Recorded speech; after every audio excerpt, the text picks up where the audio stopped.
নমস্কার বন্ধু, তোমাদের কাছে একটা কথা বলতে চাই।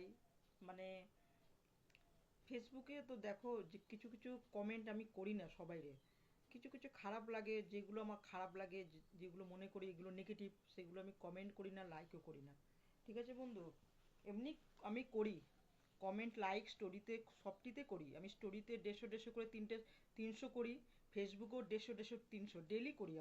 আমার এটা কমন। কিন্তু যেগুলো আমার কাছে নেগেটিভ লাগে ওগুলো আমি করি না। ঠিক আছে বন্ধু? তো কিছু কিছু আবার ঠাকুরের ছবি দিয়ে বলে কমেন্ট করুন, লাইক করুন, আপনাদের না করলে আপনাদের খারাপ হবে, আপনারা এগিয়ে যাবেন না, আপনাদের ক্ষতি হবে। এগুলো তো করি না, কারণ আমার ঘরে ঠাকুর আছে। আমার ঘরের ঠাকুরই মেন। আর যে যে ঠাকুরগুলো ভক্তি, মানে কিছু বলে না, সুন্দর লাগছে, এগুলোকে আমি কমেন্ট করি। ঠিক আছে বন্ধু? রাখি বন্ধু, পরে আবার কথা বলবো।